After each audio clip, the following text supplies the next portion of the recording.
Un touriste décide de se moquer d'un garde royal pour impressionner sa petite amie. Mais quelques secondes plus tard, une attitude du soldat en service laisse tous les présents sous le choc. La brume matinale de Londres ne s'était pas encore complètement dissipée lorsque Marcus Hartwell descendit du taxi devant le palais de Buckingham. Il ajusta ses lunettes de soleil Ray-Ban, vérifia la Rolex à son poignet, un geste plus théâtral que fonctionnel, et sourit à sa petite amie, Isabelle, qui était déjà occupée à prendre des selfies. Marcus avait 32 ans, une fortune héritée de son père qui avait bâti un empire technologique et la conviction inébranlable que le monde existait pour le divertir. « Regarde-moi ça, Belle », dit-il en désignant les gardes royaux postés dans leur guérite. « On dirait ces petits automates qu'on achète dans les magasins de jouets, mais en version grandeur nature. » Isabelle rit, mais ce rire sonnait forcé. Elle commençait à remarquer un schéma depuis quelques semaines. Marcus trouvait toujours un moyen de rabaisser les choses. À la Tour Eiffel, il s'était plaint des escaliers. Au Colisée, il avait critiqué l'entretien. Et maintenant, face à l'une des traditions les plus anciennes et les plus respectées d'Angleterre, il ne voyait que des jouets. Le garde le plus proche semblait avoir une quarantaine d'années. Sa posture était impeccable, l'uniforme rouge immaculé, le bonnet en poil d'ours parfaitement ajusté. Ses yeux fixaient un point au-delà des touristes, au-delà des bâtiments, comme s'il voyait quelque chose que lui seul pouvait percevoir. Il s'appelait James Crawford, et il était là depuis 19 ans, chaque jour, chaque heure, chaque minute comptée dans une discipline silencieuse. Marcus s'approcha, ce sourire cynique accroché au visage. Un petit groupe de touristes observait déjà la scène, certains anticipant ce qui allait se passer, d'autres totalement indifférents. « Hé mec !» dit Marcus en s'arrêtant à quelques centimètres du garde. « Tu clignes des yeux ? Genre, biologiquement, tu dois cligner des yeux, non ? Ou il t'enlève cette fonction quand tu entres dans le club des costumes ridicules ?» Silence. James resta immobile, respiration contrôlée, regard fixé droit devant. Il avait appris depuis longtemps que l'immobilité n'était pas une absence d'action, mais la forme la plus pure de présence. Chaque touriste qui passait, chaque provocation, chaque tentative de le faire rire ou bouger était une épreuve non seulement de discipline physique, mais aussi de sens intérieur. « Marcus, viens, s'il te plaît », murmura Isabelle en touchant le bras de son petit ami. « Laisse-le tranquille. »« Détends-toi, Belle, c'est juste pour s'amuser. » Marcus sortit son téléphone de sa poche et commença à filmer. Les gens vont adorer ça sur Instagram. Essayez de faire sourire le robot britannique. Je parie que j'atteins au moins un demi-million de vues. Il commença à faire des grimaces, des gestes exagérés, des bruits étranges. D'autres touristes s'arrêtèrent pour regarder. Certains riaient, mal à l'aise. D'autres filmaient aussi. Une femme japonaise murmura quelque chose à son mari sur un ton désapprobateur. Un couple de personnes âgées britanniques secoua la tête et s'éloigna, le mépris clairement visible sur leur visage. James ne bougea pas, mais à l'intérieur de lui, quelque chose se passait.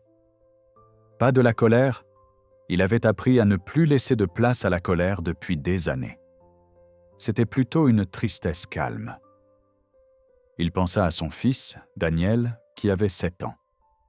Daniel qui regardait son père avec des yeux pleins d'admiration chaque fois que James enfilait l'uniforme. « Papa est un héros », disait Daniel. Et James le corrigeait toujours. « Pas un héros, mon fils, juste un serviteur. »« Sérieusement, mec, tu ne bouges même pas. » Marcus était maintenant encore plus proche, ignorant totalement l'espace personnel du garde. « C'est quoi une transe hypnotique ? On te drogue avant de te mettre ici ?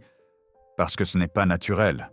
Personne n'est aussi robotique. » Sa voix était suffisamment forte pour que tout le monde autour puisse entendre, chargée d'une arrogance héritée dès la naissance.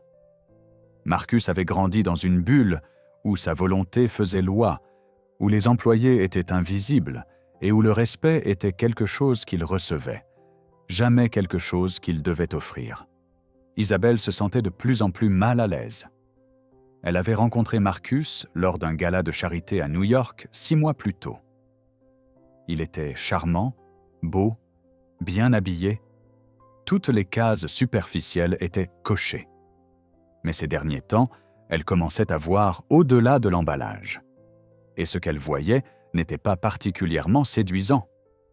Il y avait une cruauté désinvolte dans la façon dont il traitait les serveurs, les chauffeurs de taxi, toute personne qu'il considérait comme inférieure à lui.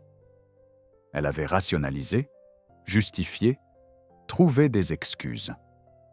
Mais en le voyant se moquer de ce garde, quelque chose en elle commença à se fissurer. « Marcus, ça suffit !» dit-elle cette fois avec plus de fermeté. « Ce n'est pas bien. »« Ce n'est pas bien ?» se moqua Marcus en imitant sa voix. « Belle, tu deviens trop sensible. Ce n'est qu'un gars immobile. Ce n'est même plus une vraie personne à ce moment-là. C'est une attraction touristique, comme Mickey Mouse à Disneyland. » C'est à ce moment-là que James Crawford fit quelque chose qu'il ne faisait que dans des circonstances extrêmes. Tout en maintenant sa posture et son regard fixe, il se mit à parler. Sa voix était basse, maîtrisée, chaque mot articulé avec une précision militaire. Il ne regarda pas Marcus. Il n'en avait pas besoin. « Monsieur, je vais vous demander poliment de reculer et de maintenir une distance respectueuse. » La foule devint silencieuse. Il était rare que les gardes parlent. Marcus cligna des yeux, momentanément surpris, puis son sourire s'élargit encore davantage. « Oh, il parle! Les gars, il parle! C'est incroyable! C'est quoi le prochain tour? Une roulade? »« Monsieur, » répéta James, toujours calme, « je vous demande une seconde fois de maintenir une distance appropriée. Ceci est votre dernier avertissement. » « Ou quoi ?» ricana Marcus en faisant un pas encore plus près, son visage à quelques centimètres de celui du garde. « Vous allez m'arrêter? Avec ce costume de fête? Sérieux, vous pouvez à peine bouger dans cet uniforme ridicule. » C'est alors que tout bascula. James ne bougea ni par colère ni par impulsion. Chaque action qui suivit fut le résultat d'années d'entraînement et de protocoles strictement établis. Il fit un pas délibéré en avant, un mouvement si soudain et puissant que Marcus recula en trébuchant, manquant de tomber. « Gardez vos distances !» cria James, sa voix résonnant avec une autorité indiscutable. Ce n'était pas un cri de colère. C'était le commandement d'un soldat, entraîné à contrôler les situations, entraîné à instaurer l'ordre. Vous interférez avec un membre de la garde de la reine en service actif. Reculez immédiatement ou vous serez escorté par les autorités. La transformation fut instantanée et totale. Le mannequin de cire était devenu un soldat à part entière, et toute la force de sa présence, de son entraînement et de son sens du devoir était concentrée dans cet instant. Marcus resta figé, le visage soudainement pâle. Son téléphone faillit lui glisser des mains. Mais James n'avait pas terminé. Sans perdre sa posture impeccable, il poursuivit, sa voix revenant à un volume normal, sans rien perdre de son intensité. « Cet uniforme que vous jugez ridicule a été porté par des hommes morts en défendant cette nation. Le bonnet que je porte est fait de poils d'ours canadiens en hommage aux soldats qui ont combattu à la bataille de Waterloo. Chaque bouton, chaque détail a une histoire, a une signification. Vous vous tenez face à une tradition de plus de 300 ans. Une tradition bâtie sur le sang, le sacrifice et le service. » La foule autour était désormais totalement silencieuse. Les caméras continuaient de filmer, mais le ton avait complètement changé. Ce n'était plus du divertissement. C'était autre chose. Quelque chose de plus profond. Marcus tenta de reprendre contenance. Je plaisantais, mec, sans vouloir offenser. L'offense a été commise, monsieur, répondit James, les yeux toujours fixés droit devant. Mais pas envers moi. L'offense a été faite à chaque homme et femme ayant porté cet uniforme, à chaque famille qui a perdu quelqu'un en service, à chaque enfant qui a grandi sans père ou sans mère parce qu'ils ont choisi de servir quelque chose de plus grand qu'eux-mêmes. Isabelle avait maintenant les larmes aux yeux. Pas de tristesse, mais quelque chose de plus complexe, un mélange de honte face au comportement de Marcus, d'admiration pour le garde et une forme de réveil intérieur. Elle toucha de nouveau le bras de Marcus, mais cette fois ce n'était pas hésitant. C'était ferme, déterminé. « Nous partons, maintenant. » Marcus ouvrit la bouche pour protester, mais quelque chose dans son regard l'en empêcha. Il regarda autour de lui la foule, les visages, le jugement, et comprit qu'il n'était soutenu par personne. Pour la première fois depuis très longtemps, Marcus Hartwell ressentit quelque chose qu'il connaissait rarement, la honte. « Je suis désolé », murmura-t-il, presque inaudible. Puis, plus fort, en regardant dans la direction générale de James, « Je suis vraiment désolé. Vous avez raison, j'ai été idiot. » James ne répondit pas. Il était déjà revenu à sa position initiale, le regard fixé devant lui, la respiration contrôlée. Pour un observateur occasionnel, c'était comme si l'incident n'avait jamais eu lieu. Marcus et Isabelle s'éloignèrent en silence. La foule se dispersa lentement, mais plusieurs personnes s'arrêtèrent pour regarder James avec un respect nouveau. Une femme âgée, qui avait tout vu, s'approcha prudemment et posa une main sur son cœur en inclinant légèrement la tête. James, sans rompre sa posture, cligna une fois des yeux en signe de reconnaissance. C'était la plus discrète des communications, mais elle comprit. Ils marchèrent plusieurs minutes avant qu'Isabelle ne prenne enfin la parole. « C'était horrible, Marcus. »« Je sais, j'ai dit que j'étais désolé. »« Non, tu ne sais pas. » Elle s'arrêta et se tourna vers lui. « Tu dis que tu es désolé, mais je parie que dans ta tête, tu penses encore que tu t'amusais simplement, que c'était exagéré, que ce type aurait pu se détendre ?» Marcus fronça les sourcils. « Belle, j'ai admis que j'avais tort. Qu'est-ce que tu veux de plus ?»« Je veux que tu comprennes vraiment pourquoi tu avais tort. Pas parce que quelqu'un t'a embarrassé, pas parce que les autres ont vu, mais parce que ce que tu as fait était cruel. Et je te vois faire ça sans cesse, avec les serveurs, les chauffeurs, avec tous ceux que tu considères comme étant là pour te servir. » « C'est donc ça ?» Marcus croisa les bras, sur la défensive. « Tu me juges maintenant ? Je croyais qu'on passait de bons moments ensemble pendant ce voyage. » J'essayais de passer de bons moments, d'ignorer ce schéma. Mais je n'y arrive plus. Isabelle inspira profondément. Ce garde, il défend quelque chose. Il croit en quelque chose et il sert quelque chose de plus grand que lui. Tu l'as traité comme un objet inanimé. Ça en dit long sur qui tu es quand tu penses qu'il n'y a pas de conséquences. Et alors, tu vas me faire la morale maintenant ? Me dire que je suis privilégié et gâté ? Flash info. Belle, tu viens aussi d'un milieu privilégié. Tu n'as jamais vraiment travaillé un seul jour de ta vie non plus. Isabelle secoua lentement la tête. Tu as raison. Je viens du privilège. Mais au moins, j'essaie de le reconnaître. Je traite les gens avec la dignité qu'ils méritent. Toi, tu ne vois même pas les gens, Marcus. Ils restèrent là, immobiles sur le trottoir londonien, les touristes circulant autour d'eux, la ville vibrant de vie, indifférente à leur petit drame. Marcus voulait être en colère, mais quelque chose dans la rencontre avec le garde, dans la manière dont James avait parlé, l'avait profondément touché. « Alors qu'est-ce que tu veux que je fasse ?» demanda-t-il. « Retourner là-bas et m'agenouiller ? Écrire des excuses publiques ? Qu'est-ce qui répare ça ?» Isabelle réfléchit.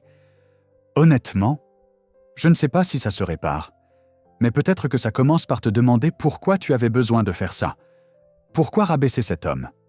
Qu'est-ce qui est si insécurisé en toi que tu ne te sens grand que lorsque tu fais les autres se sentir petits ?»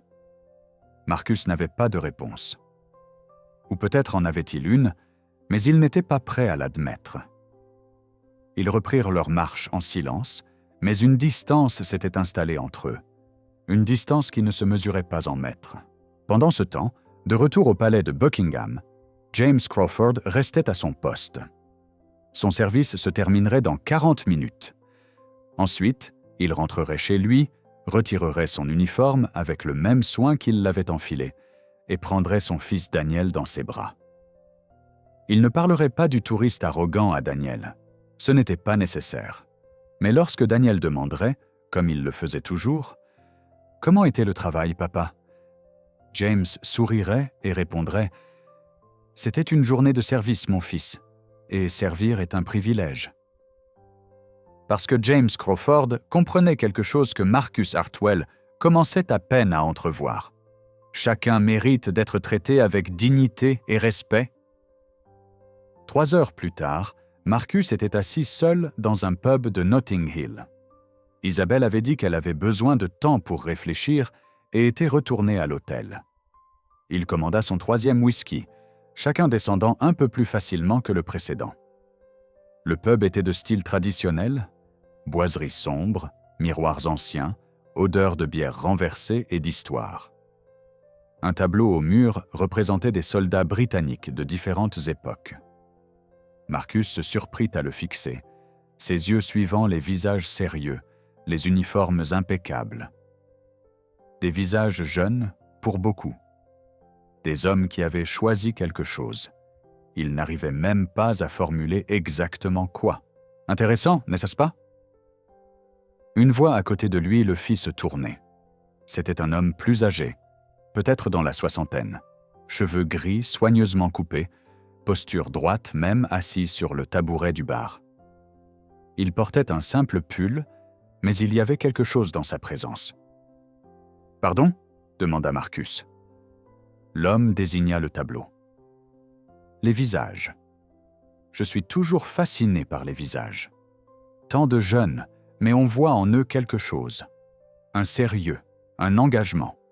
Des choses qui deviennent de plus en plus rares. Marcus prit une gorgée de whisky, ne sachant pas s'il voulait cette conversation, mais pas vraiment désireux non plus de rester seul avec ses pensées. « Vous êtes militaire ?» Je l'étais. Royal Marines. 32 ans de service, retraité depuis 5 ans. L'homme tendit la main. Andrew Finnegan. Marcus Hartwell. La poignée de main d'Andrew était ferme, mais sans ostentation. Simplement solide, confiante. « Américain ?» observa Andrew. « Oui, de New York. J'étais en vacances avec ma petite amie. » J'étais. Andrew saisit l'allusion sans insister. Il fit plutôt signe au barman. Un autre pour moi et pour mon nouvel ami ici. Ils burent en silence pendant un moment confortable. Puis Marcus, peut-être à cause de l'alcool, ou du besoin de se confier à quelqu'un qui ne le connaissait pas, commença à parler. « J'ai fait quelque chose de stupide aujourd'hui, quelque chose de vraiment stupide. » Andrew ne dit rien. Il écouta simplement, cette capacité particulière qu'ont certaines personnes à créer un espace où les autres peuvent parler. Marcus raconta toute l'histoire. L'incident au palais, les grimaces, les provocations, le moment où le garde parla, la colère d'Isabelle. Il n'embellit rien. Il n'essaya pas de se présenter sous un meilleur jour. Peut-être parce qu'il était fatigué de faire semblant. Parce qu'en présence de cet inconnu, qui comprendrait clairement le point de vue du garde, il n'y avait aucun intérêt à mentir. Quand il eut terminé, Andrew resta silencieux un long moment, faisant rouler son verre entre ses paumes. Finalement, il parla. « Savez-vous ce qu'il faut pour devenir garde royal ?» Marcus secoua la tête. « D'abord, Il faut servir dans l'armée active pendant au moins 3 ans. Pas seulement servir, il faut se distinguer. Il faut démontrer non seulement de la compétence, mais un caractère exceptionnel. Ensuite, on postule et moins d'un candidat qualifié sur 10 est accepté. Une fois accepté, on suit un entraînement intensif supplémentaire. On n'apprend pas seulement à rester immobile, même si c'est plus difficile qu'il n'y paraît, croyez-moi. Mais on apprend l'histoire, le protocole, la conscience situationnelle. On apprend à identifier de vraies menaces parmi des milliers de touristes inoffensifs. On apprend à garder une concentration parfaite pendant des heures, même lorsque le corps crie pour bouger. Il but une gorgée. Mais plus important que tout cela, on apprend le service. Le vrai service. Pas celui où l'on cherche les applaudissements ou la reconnaissance, le service silencieux, celui où l'on reste dans une guérite pendant des heures, pendant que des gens prennent des photos idiotes et font des blagues à votre sujet, et vous ne pouvez pas réagir parce que votre présence sert un but plus grand. Vous faites partie d'une tradition vivante, un symbole de continuité et de service national. Marcus sentit son visage s'échauffer. « J'ai vraiment tout gâché, pas vrai ?» « Vous avez été irrespectueux », acquiesça Andrew sans dureté dans la voix. « Mais la question la plus importante n'est pas ce que vous avez fait, mais pourquoi ? Qu'est-ce qui en vous avait besoin de rabaisser cet homme ?» C'était la même question qu'Isabelle avait posée, celle que Marcus évitait. « Je ne sais pas, » dit-il finalement. « Peut-être parce qu'il représentait quelque chose que je n'ai jamais eu à être. Il a choisi quelque chose de difficile. Il s'engage chaque jour envers quelque chose. Et moi... » Marcus s'interrompit, surpris par son propre honnêteté. « Je n'ai jamais eu à choisir quoi que ce soit. Tout m'a été donné. L'argent, les opportunités, les relations. Je n'ai jamais eu à me battre pour rien. Et peut-être qu'en voyant quelqu'un qui avait une conviction aussi claire quant à son but, j'ai voulu le faire paraître petit parce que ça me faisait me sentir... Je ne sais pas. Moins vide ? » Andrew hocha lentement la tête. « C'est une réflexion plus honnête que celle de la plupart des gens. Mais ça ne change pas ce que j'ai fait. Non. Mais reconnaître est le premier pas vers la croissance. » Andrew fit signe au barman pour une autre tournée. « Puis-je vous raconter une histoire ?» Marcus acquiesça. « Quand j'avais 23 ans, fraîchement sorti de l'entraînement, j'étais insupportable. Je me croyais invincible parce que j'avais terminé l'entraînement des Marines. Je pensais que cela me rendait meilleur que les civils. Je marchais avec cette arrogance que seuls les jeunes soldats peuvent avoir. Un jour, mon officier commandant, un homme nommé Gerald Hutchins, je ne l'oublierai jamais, m'a convoqué dans son bureau. Je pensais qu'il allait me féliciter. Au lieu de ça, il m'a dit « Finnegan, tu as terminé l'entraînement. Félicitations. Cela te place au même niveau que tous les autres Marines qui l'ont terminé. Ça ne te rend pas spécial. Maintenant commence la partie difficile. Prouver chaque jour, dans chaque petite action, que tu es à la hauteur de ce que représente cet uniforme. Et la plupart échouent non pas au combat, mais dans les petits moments, dans la façon dont ils traitent les autres, en oubliant pourquoi ils servent. » Andrew sourit doucement. J'étais furieux. Je pensais qu'il était injuste. Il m'a fallu des années, pour comprendre ce qu'il essayait de m'enseigner. L'uniforme ne te rend pas spécial. Ce sont tes actions pendant que tu le portes. Et surtout, tes actions quand tu ne le portes pas. « Comment je répare ça ?»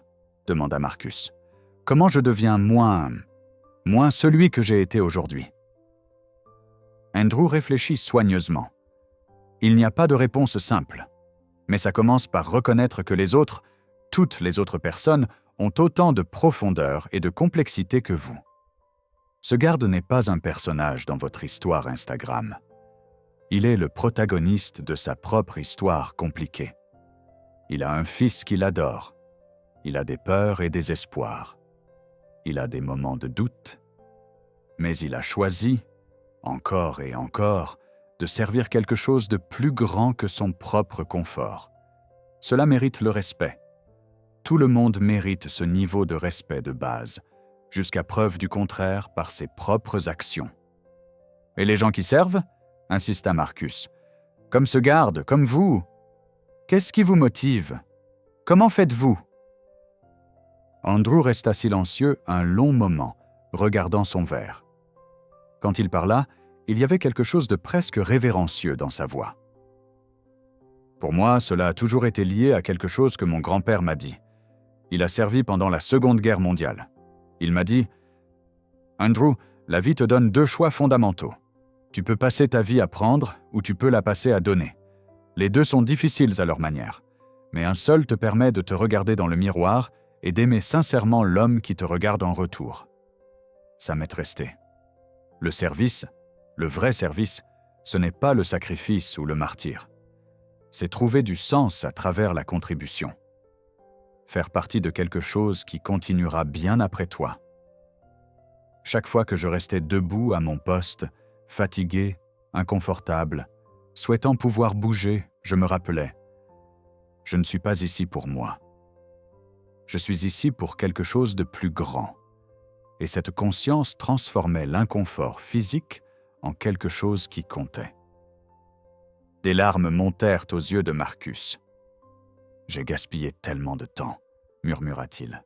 « Le temps passé est passé, » dit Andrew doucement. « Mais le temps à venir est encore devant toi. La question est, qu'est-ce que tu vas en faire ?» Ils burent jusqu'à ce que le pub commence à se vider. Andrew finit par s'excuser. Il avait prévu de dîner avec sa fille. Avant de partir, il posa une main sur l'épaule de Marcus. « Écoute, tu as fait quelque chose de stupide, mais tu réfléchis, tu questionnes, et ça compte plus que tu ne le penses. La plupart des gens n'arrivent jamais jusque-là. Ils traversent la vie sans jamais interroger leurs impulsions, leurs motivations. Tu as maintenant une opportunité. Grandir, changer, devenir quelqu'un que tu respectes vraiment. Ne la gaspille pas. » Après le départ d'Andrew, Marcus resta assis seul un moment. Le barman nettoyait. Le pub était presque vide. Il prit son téléphone et ouvrit Instagram. La vidéo qu'il avait enregistrée plus tôt était encore dans ses brouillons. Il la regarda, se vit faire des grimaces, entendit sa propre voix dire ces choses stupides. C'était comme regarder un étranger qu'il n'aimait pas. Il supprima la vidéo. Sans drame, il la supprima simplement parce qu'elle ne méritait pas d'exister, parce que ce moment ne devait pas être un divertissement. Il se leva ensuite, paya l'addition avec un pourboire généreux et sortit dans la nuit londonienne. Le chemin du retour à l'hôtel était long, mais il décida de marcher. La ville était vivante autour de lui, des milliers de personnes, chacune avec sa propre histoire complexe. Il passa devant un sans-abri et, au lieu de détourner le regard comme il le faisait habituellement, il s'arrêta. Il sortit son portefeuille et donna 50 livres à l'homme. Pas parce que cela ferait se sentir mieux Marcus, mais parce que l'homme en avait besoin, et parce que Marcus commençait à comprendre que reconnaître, vraiment voir les autres, était le premier pas vers tout changement réel. Quand il arriva à l'hôtel, Isabelle était dans la chambre, en train de lire. Elle leva les yeux quand il entra, son visage prudent. « Salut !» dit-elle calmement. « Salut !» Marcus s'assit au bord du lit, face à elle. « Tu avais raison, surtout !» Isabelle ferma le livre. « Marcus ?»« Non, laisse-moi finir. J'ai passé les dernières heures à réfléchir. À boire aussi, j'admets, mais surtout à réfléchir. Et j'ai parlé avec un ancien marine qui m'a posé des questions auxquelles je ne voulais pas répondre. Et j'ai compris. » Il s'arrêta, cherchant ses mots. « J'ai compris que j'ai passé toute ma vie comme un spectateur, voyant les autres comme du divertissement ou des obstacles, sans jamais vraiment les voir. Et aujourd'hui, quand ce garde a parlé, ce n'était pas de la colère dans sa voix, c'était de la déception, comme s'il attendait mieux de moi. Et une partie de moi veut dire « Il ne me connaît même pas, comment peut-il me juger ?» Mais le fait est qu'il ne me jugeait pas. Il existait simplement avec un but, et j'ai essayé d'en faire une blague parce que ça me faisait me sentir petit. Isabelle resta silencieuse un moment. Puis, calmement. « Qu'est-ce que tu veux faire maintenant ?»« Je ne sais pas. Mais je sais que je ne veux pas être cette personne dans la vidéo. Je ne veux pas passer ma vie à rabaisser les autres pour me sentir grand. Je veux... » Il hésita. « Je veux trouver quelque chose qui compte. Quelque chose en quoi je crois. Quelque chose qui mérite d'être servi. »« Ça prendra du temps, » dit Isabelle doucement. « Ce n'est pas quelque chose qu'on découvre en un jour. » Je sais. Mais peut-être que le premier pas, c'est d'arrêter de faire les choses que je sais être mauvaises. Isabelle hocha lentement la tête. C'est un début. Ils restèrent silencieux un instant, puis Marcus demanda « C'est fini entre nous ?» Isabelle réfléchit. « Honnêtement, je ne sais pas, mais je sais que je ne veux pas être avec quelqu'un qui traite les gens comme tu as traité ce garde. La question est donc, vas-tu vraiment changer ?